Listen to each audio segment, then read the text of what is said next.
Today's lesson is a continuation of what we learned in lesson number 1.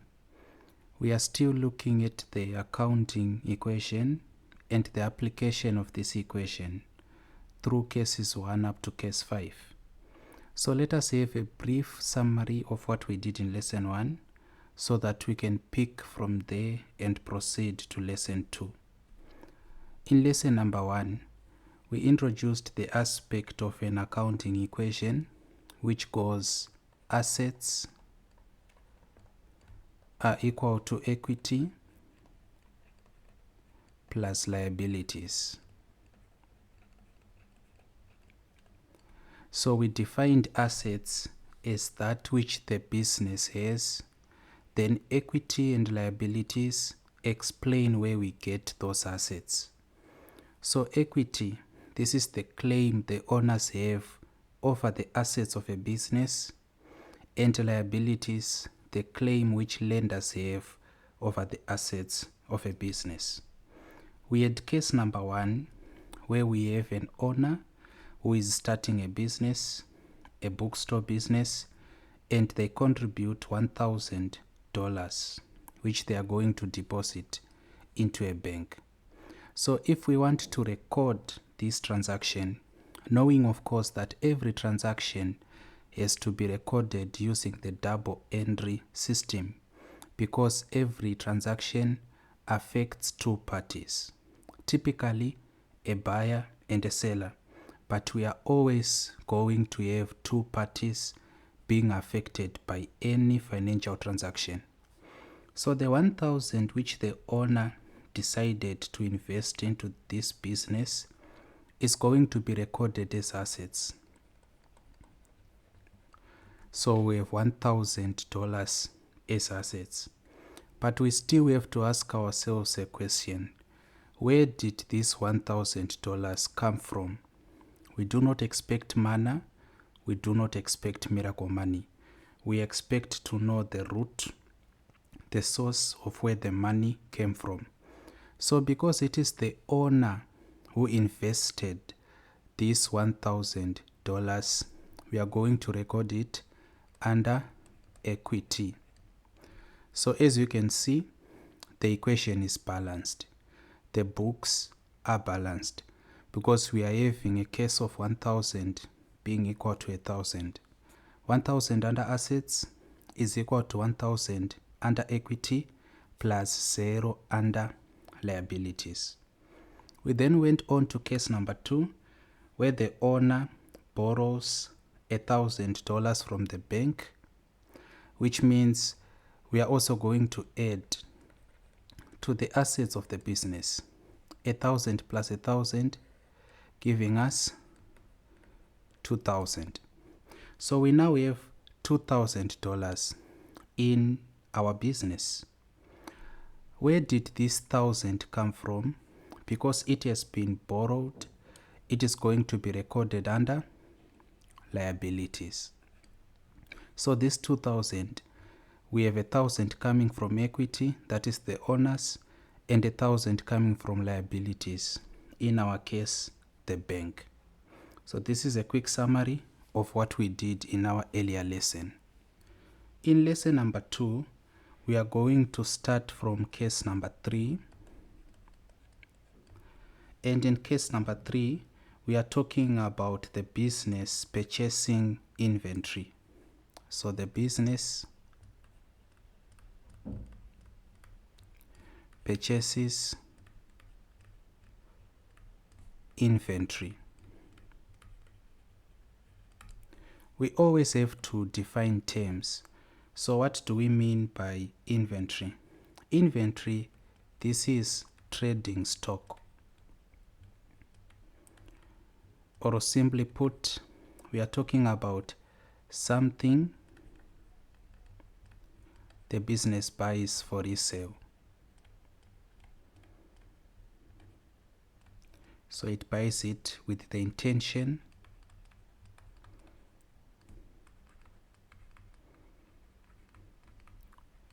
to do what? To resell. So this is the stuff which the business buys so that it can resell. And because you know that this business of ours is actually a bookstore, so the inventory which is bought, these are books. And we have to specify the inventory was $2,000. So we bought inventory for $2,000. How do we buy this? The owners or those who are running the business, they go to the bank and withdraw 2,000 from the business account, then buy this inventory using cash or using bank checks, for example. So how exactly are we going to be recording this financial transaction? And I'm going to repeat myself again and again that when we record, we have to make sure there's a double entry, because two parties are always affected by a financial transaction. So in our recording, we have assets being equal to equity plus liability. Let us just put down what we already have. So we know that we have assets of 2,000. That is from cases 1 and 2. Then we have equity of 1,000 and liabilities of 1,000. That is what we have. Then I want to use a different color so that you can see what is happening. We are told that the business purchases inventory books for 2,000. What immediately happens because of that? We are going to be taking the 2,000 from the assets of the business. So we come here to assets, we are going to subtract 2,000. Now when we subtract 2,000, this is cash, remember? We subtract 2,000 because we want to use it to buy the books. When we have bought the books, what has happened again? We have added our assets with 2,000 worth of books, or more technically, inventory. So let me explain what has happened here. Simply put, we have just converted our assets from $2,000 cash to $2,000 in books, in inventory. But we have to record that. So firstly, we subtracted $2,000 cash from our assets. Then we went to the bookseller and we bought books worth $2,000. So we have to add back that as inventory. That is the double entry system. So as you can see, I told you that the double entry system, typically we are talking about the seller and the buyer, but even if it is not as clear cut, we are always going to have two parties affected by a financial transaction. So equity, claim the owner has on assets. Liabilities, claim lenders, usually banks, have on assets. As recorded, this is very important, and we explained it yesterday lesson, but we just want to reiterate. Equity or liabilities are not physical cash, but simply statements or claims which show us where funds are coming from.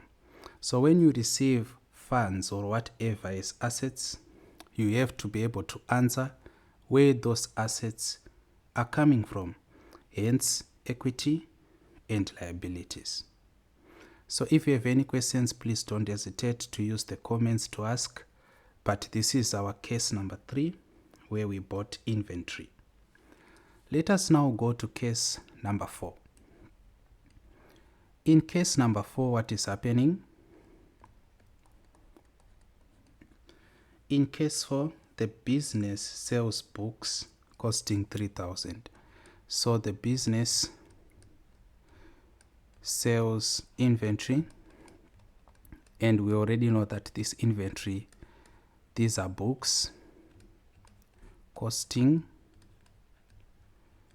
3,000.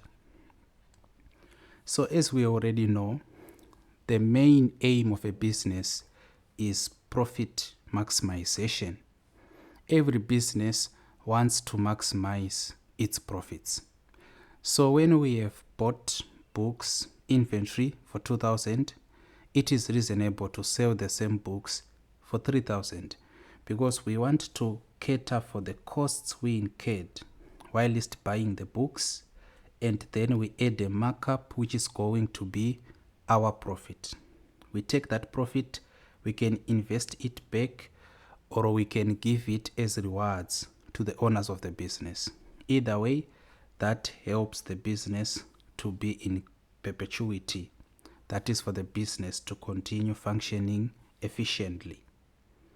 So in this case, we sell the books. How are we going to do the recording? Now, to do the recording, we have our accounting equation. Assets are equal to equity plus liabilities. Once we have this, let us just put down what we already have. So I'm going to use the color white to take us to the position we already have, then a different color which is going to show you what is happening as per case number 4.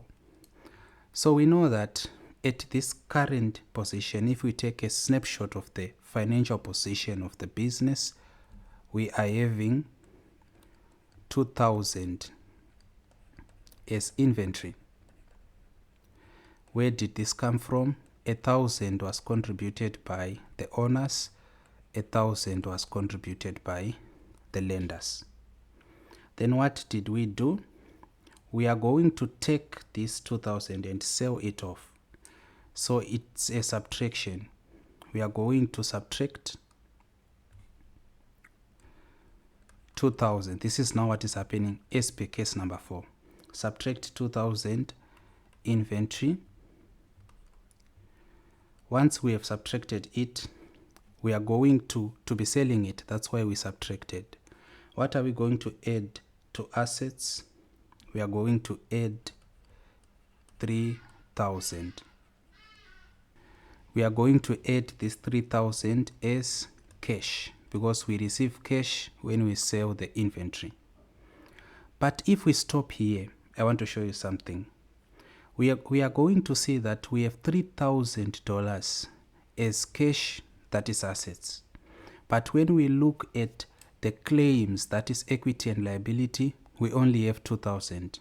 The 2,000 we get from adding 1,000 and this 1,000. So how are we going to fix this?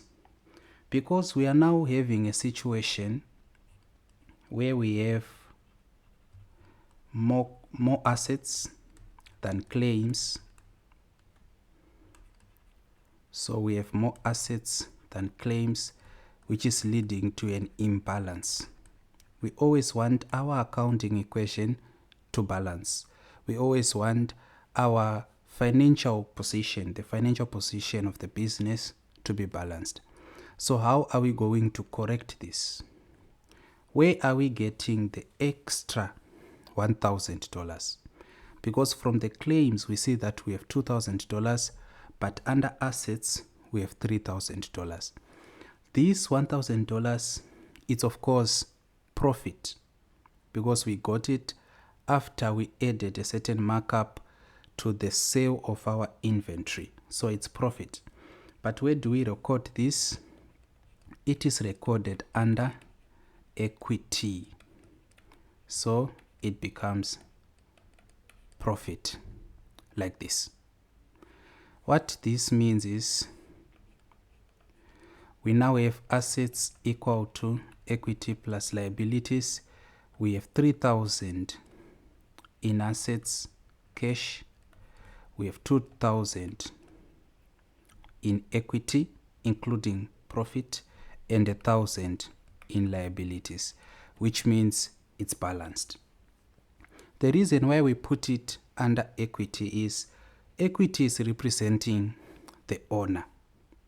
So the first 1,000, this one, it's actually the contribution of the owner to the assets of the business.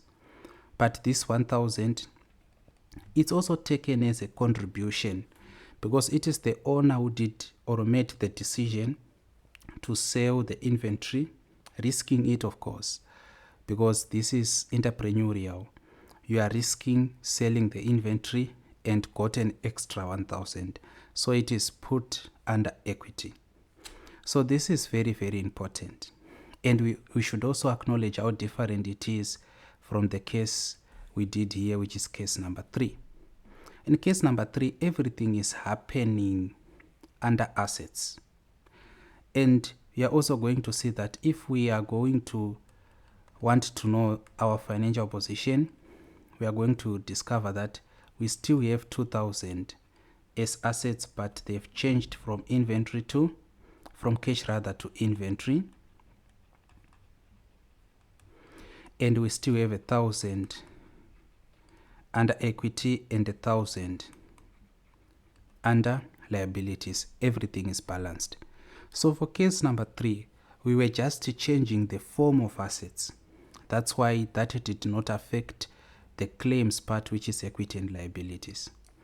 But in case number 4, what we did was we sold the inventory and made a profit. That profit should be added under equity. So that is the difference between cases number 3 and also case number 4. I hope you got it. If you have any questions, please don't hesitate to ask. Now let us go to our case number 5. And in case number 5, this is now rewards time. Why do people get into business? They need profit. Why do people need profit? So that they can use it in their daily lives. So the incentive to keep up or keep on practicing business is the reward which comes after. If we didn't have rewards, that is the money you get from having a business, we couldn't be having as many businesses as we do have. So we should always keep in mind that profit, money, is the motive. It is the motivation for participating in business. In our case number 5, we have the owner. The owner takes $1,000 out of the business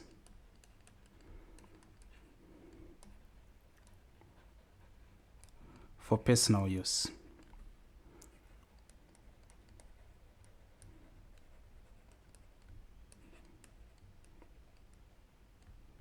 So we have to note that this is not a business transaction.